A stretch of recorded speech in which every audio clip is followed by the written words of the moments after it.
학성 스님이 마음 공부하는 이들에게 전하는 말. 만불삼방 제3부 고행 3편 해인사 입산. 첫 삭발. 종무소의 소년을 인계한 도일 스님은 그 길로 해인사를 떠났다. 생전 처음 온 곳이었으나 그에게 해인사는 고향 같았고 어머니 품 안 같았다. 지금까지 이보다 더 편안한 곳은 없었다. 아, 이곳은 내가 전생에 살았던 곳인가? 이곳이야말로 내가 진즉 왔어야 할 곳이다. 그런 생각뿐이었다. 이미 해인사에서 100년은 넘게 살아온 듯한 편안함과 익숙함을 느꼈다. 종무소에서는 소년의 나이가 너무 어려 당장 머리를 깎아주기 어려운 것 같았다. 그러나 소년은 전혀 불안하지 않았다. 소년은 해인사 말고는 그 어떤 것도 털끝만큼도 생각하고 있지 않았다. 이제 소년에게 해인사는 말 그대로 내 집 같은 느낌이었다.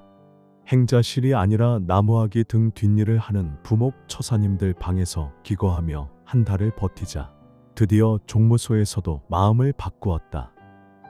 그토록 꿈꾸던 한국 최대의 사찰 해인사에서 머리를 깎게 되었다. 내 머리를 삭발해 줄 스님은 부모님이 계시던 고향을 향해 먼저 삼배를 올리라고 했다. 그리고 무릎을 꿇고 앉아 머리를 내밀고 삭발을 시작했다. 비누칠 묻은 머리카락이 투둑투둑 무릎 위로 떨어졌다. 후에 본 일이지만 어떤 행자들은 그 순간 왠지 눈물을 흘리기도 했다. 그러나 소년은 달랐다. 첫 삭발을 하는 소년의 심정은 환희로 벅차올랐다. 5년 반, 짧지 않은 세월 동안 그토록 열망해왔던 마음을 찾고 진리를 터득할 순간을 눈앞에 맞이하는 듯했다. 무엇인지 구체적 내용이 확실치 않으면서도 뭔가 거룩하고 고원한 경지를 향해 성큼 큰 걸음을 내딛는 심정이었고 이제 어떤 새로운 경지로 들어서는 느낌이었고 삭발하는 내내 형언할 수 없는 기쁨과 환희의 전율이 온몸을 거듭거듭 타고 흘렀다. 삭발을 마치고는 스님을 따라 대적광전으로 올라가 부처님 전에 삼배를 올렸다. 당시 행자실에는 궁연당 공양간에서 밥하는 공양주 4명, 관음전에서 국 끓이는 갱두 2명, 궁연당 공양간에 붙어있는 조리실에서 채공 보살님 나니엄마를 도와 반찬 재료를 준비하고 만드는 채공 4명, 객스님이나 기도하는 신도님이나 제 지내는 제자들이나 방문하는 주요 인사나 귀빈 등을 위해 공양상을 차리고 설거지하는 간상 4명, 도정하고 떡지고 두부 만드는 방앗간 행자 2명, 종무소에서 행정 심부름을 하는 종무소 행자 2명, 큰 스님 시봉행자 4명, 그 외 채소밭 가꾸는 행자 등 총 35명이 있었다. 당시 해인사 대중들의 가장 흔한 부식재료는 무였다. 거의 매 끼니 무채 무침이나 묵국이 빠지지 않았다. 그래서 공양간에서는 늘 무 생채 무침을 위해 무를 채 썰어야 했고 묵국을 위해 무를 빚어야 했다. 소년은 행자실 울력에 끼어 무를 채 썰고 빚는 일이 즐거웠다. 그렇게 소년의 눈빛에서 알 수 있는 추호도 의심 없는 일심과 당당함과 편안함은 그가 오랫동안 오기를 꿈꾸었던 그야말로 올 곳에 왔음을 말해주고 있었다. 소년은 종무소 행자로 소임을 받았다. 종무소 행자의 소임은 신문과 우편물 배달 및 수집, 종무소 직원 사무보조, 국장 스님들의 심부름 등이었다. 해인사는 완전히 새로운 세계였다. 해인사의 생활은 완전히 수행에 집중되어 초점이 맞춰져 있었다. 선방에는 100여 명의 수행자들이 북적거렸고 강원에는 80여 명, 궁연당과 관음전의 강원에는 방사가 비좁아 산내암자에서 통학하는 스님들까지 포함하면 늘 100여 명의 학인 스님들이 있었다. 종무소, 노전, 매표소 등 항시 200여 명의 대중들이 큰 절에 살았고 산내의 12개 모든 암자와 비군이 선방 대중과 나무하고 도량 관리하는 처사님들까지 포함하면 당시 해인사 대중은 400여 명이 훨씬 넘었다.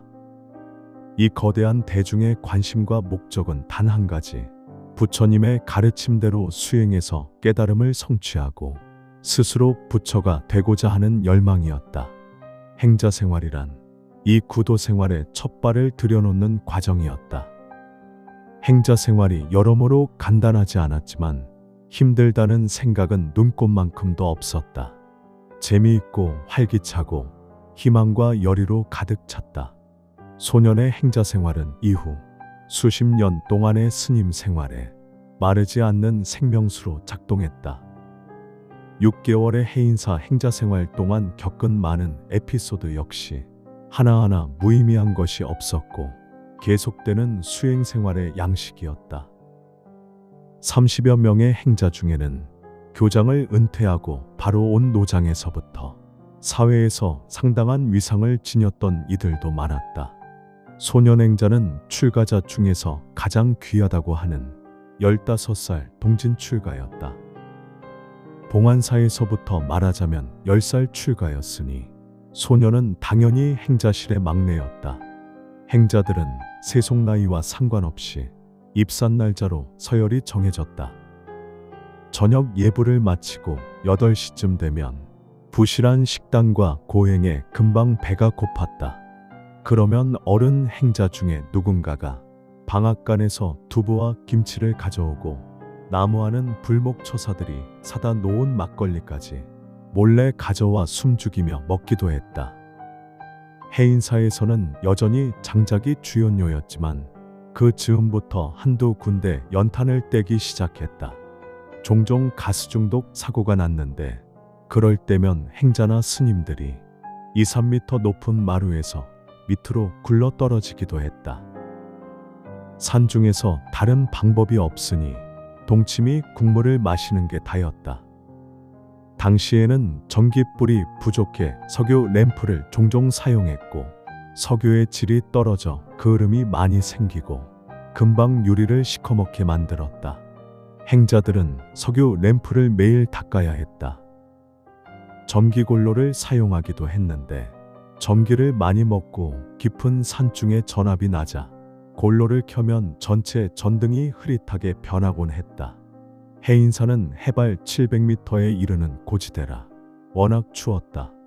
그래서 공양간이나 모든 방에 불을 매일 떼야 하는 등 불을 자주 다루는 생활이었다.